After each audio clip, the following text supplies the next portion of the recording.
प्यारे बच्चों, आज हम लोग व्यष्टि अर्थशास्त्र का परिचय को जानेंगे। शुरू करने से पहले आपसे निवेदन है कि जो कोई मेरे चैनल पर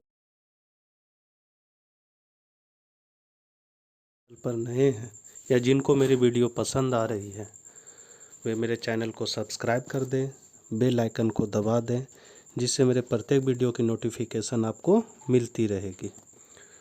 चलिए शुरू करते हैं। व्यष्टि अर्थशास्त्र का परिचय।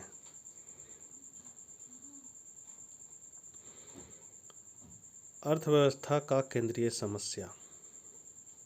आर्थिक समस्या या केंद्रीय समस्या की परिभाषा समाज के सदस्यों की तुष्टि मतलब संतुष्टि अधिकतम करने के लिए दुर्लभ एवं सीमित साधनों का मितव्ययता एवं पूर्णता से प्रयोग करना आर्थिक समस्या है। कहने मतलब है कि मेरे पास जो पैसा है उसको हम मितव्ययतापूर्ण मतलब सही तरीके से सोच समझ के कैसे उसको प्रयोग में लाएंगे, वही मेरे सामने समस्या आती है, जिसको हम लोग आर्थिक समस्या कहते हैं। यहाँ दो बातें महत्वपूर्ण हैं। मानवीय त्रुटि अधिकतम करना, इससे अभिप्राय है कि लोगों की असीमित आवश्यकताओं में से उनकी अधिक से अधिक आवश्यकताओं की पूर्ति को सुनिश्चित करना। इसके लिए आवश्यक है कि समाज के सदस्यों तक अधिक से अधिक वस्तुएं एवं सेवाएं उपलब्ध हो।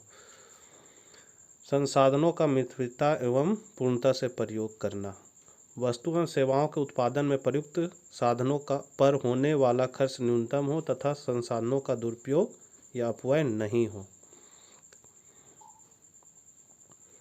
अर्थव्यवस्था की केंद्रीय समस्या के कारण क्या है? असीमित आवश्यकताएं, दुर्लभ और सीमित संसाधन और संसाधनों के वैकल्पिक प्रयोग।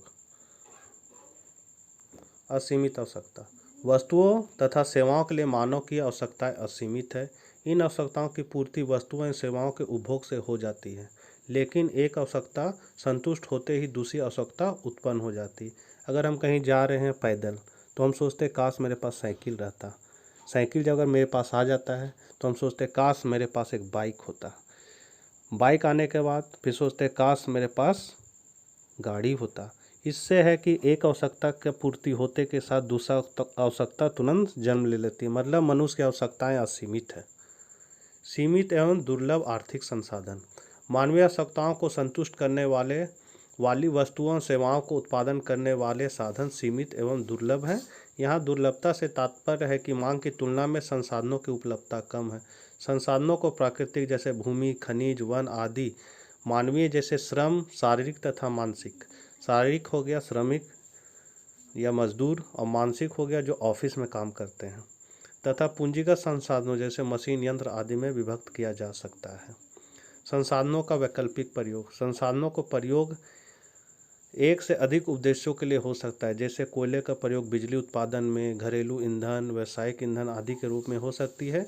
भूमि का प्रयोग कृषि कार्य एवं भवन निर्माण आदि के लिए होता है। अर्थव्यवस्था की केंद्रीय समस्याओं के प्रकार, क्या एवं कितनी मात्रा में उत्पादन हो, कैसे उत्पादन हो, किसके लिए उत्पादन हो। इसको हम लोग याद रखेंगे, क्या, कैसे, किसके लिए। क्या एवं कितनी मात्रा में उत्पादन हो, यह समस्या उत्पादित होने वाली वस्तुओं और सेवाओं के बीच चयन की समस्या है। अर्थात अर्थव्यवस्था को यह निर्णय करना पड़ता है कि उसे किन वस्तुओं की कितनी मात्रा उत्पादन करनी चाहिए। उदाहरण के लिए यदि कोई अर्थव्यवस्था चावल के उत्पादन का निर्णय करती है तो उसे यह भी निर्णय करना होगा कि चावल की मात्रा क्या होनी चाहिए, यानी कितना क्विंटल चावल का उत्पादन हो। अर्थव्यवस्था में वस्तुओं और सेवाओं को 3 श्रेणी में विभक्त किया जा सकता है, यथा उपभोक्ता वस्तु जैसे चावल, कपड़ा, कुकर, पंखा आदि। पूंजीगत वस्तुएं जैसे मशीन, यंत्र, तथा युद्ध सामग्री जैसे बारूद, बंदूक आदि। उत्पादित होने वाली वस्तुओं, सेवाओं तथा उनकी मात्राओं के चयन का निर्णय अर्थव्यवस्था में उत्पादन तकनीक की उपलब्धता, उत्पादन की लागत तथा वस्तुओं एवं सेवाओं की मांग और पूर्ति पर निर्भर करती। क्या उत्पादन हो, समस्याओं का अध्ययन अर्थव्यवस्था में कीमत सिद्धांत के अंतर्गत किया जा सकता है। मतलब क्या उत्पादन किया जाए, मतलब जो चीज़ का मांग बाजार में होता है उसी चीज़ का हम लोग को उत्पादन करना चाहिए। कैसे उत्पादन हो, तो इस समस्या से तात्पर्य उत्पादन की तकनीक के चयन से। एक अर्थव्यवस्था तकनीक एवं आर्थिक रूप से दक्ष उत्पादन की तकनीक का चयन करती है। उत्पादन की तकनीक जो उत्पादन के साधनों में से कम एक साधन को कम मात्रा में प्रयोग करे तथा संसाधनों के प्रयोग की लागत को कम से कम करे, उसे ही तकनीकी एवं आर्थिक रूप से दक्ष तकनीक कहा जाता है। उत्पादन की तकनीक को दो श्रेणियों में विभाजित किया जाता है। पहला श्रम साध्य तथा पूंजी बचत तकनीक। इस तकनीक में पूंजी की तुलना में श्रम की मात्रा अधिक प्रयोग लाई जाती है। उदाहरण के लिए खेतों की जुताई के लिए हल बैल का प्रयोग श्रम साध्य तकनीक का उदाहरण है। दूसरी पूंजी साध्य या श्रम बचत तकनीक। इस तकनीक में पूंजी की प्रधानता होती है। उत्पादन के लिए बड़े बड़े मशीनों का प्रयोग होता है। उदाहरण के लिए ट्रैक्टर से खेतों की जुताई पूंजी साध्य तकनीक का उदाहरण है। भारत जैसे देश में जहाँ श्रम की प्रचुरता है, श्रम साध्य तकनीक अपनाने का सुझाव दिया जा सकता है।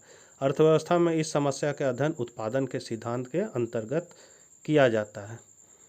मतलब किसी भी चीज़ का उत्पादन करना है तो मेरे सामने आता है कि किस तकनीक से हम उत्पादन करें। श्रम प्रधान तकनीक मतलब मजदूर ज़्यादा लगाएं, या पूंजी प्रधान तकनीक या मशीन का प्रयोग करें। किसके लिए उत्पादन हो। इस समस्या से तात्पर्य है कि उत्पादित वस्तुओं और सेवाओं का समाज के सदस्यों में वितरण कैसे हो, अर्थात कौन व्यक्ति वस्तु की अधिक मात्रा प्राप्त करेगा और कौन कम मात्रा प्राप्त करेगा, या सभी को समान मात्रा मिलेगी। क्या ऐसा करना उचित होगा या नहीं कि समाज के सभी सदस्यों को उपभोग की न्यून मात्रा उपलब्ध हो। क्या समाज की सभी सदस्यों तक प्रारंभिक शिक्षा, बुनियादी स्वास्थ्य सेवाओं की निःशुल्क उपलब्धता सुनिश्चित हो। हम जानते हैं कि श्रम, पूंजी, भूमि एवं साहस मिलकर किसी वस्तु उत्पादन करते। उत्पादन में से प्रत्येक का हिस्सा देना ही वितरण है, अर्थात मजदूरी श्रम का पारितोष, लगान भूमि का पारितोष, ब्याज पूंजी का पारितोष तथा लाभ साहस का पारितोष का निर्धारण ही वितरण है। अतः किसके लिए उत्पादन का अर्थ है कि उत्पादित वस्तुओं और सेवाओं का न्यायपूर्ण वितरण करना। अर्थशास्त्र में इस समस्या का अध्ययन कल्याणकारी अर्थशास्त्र के अंतर्गत किया जाता है। किसके लिए उत्पादन हो, मतलब बाजार में जो मांग करता है, जो कीमत दे सकता है, उसी के लिए उत्पादन करना लाभकारी होता है। आपको यह वीडियो कैसा लगा, समझने में क्या समस्याएं, इसे मेरे आप कमेंट बॉक्स में लिख सकते हैं। इसको दूर करने की कोशिश करूँगा।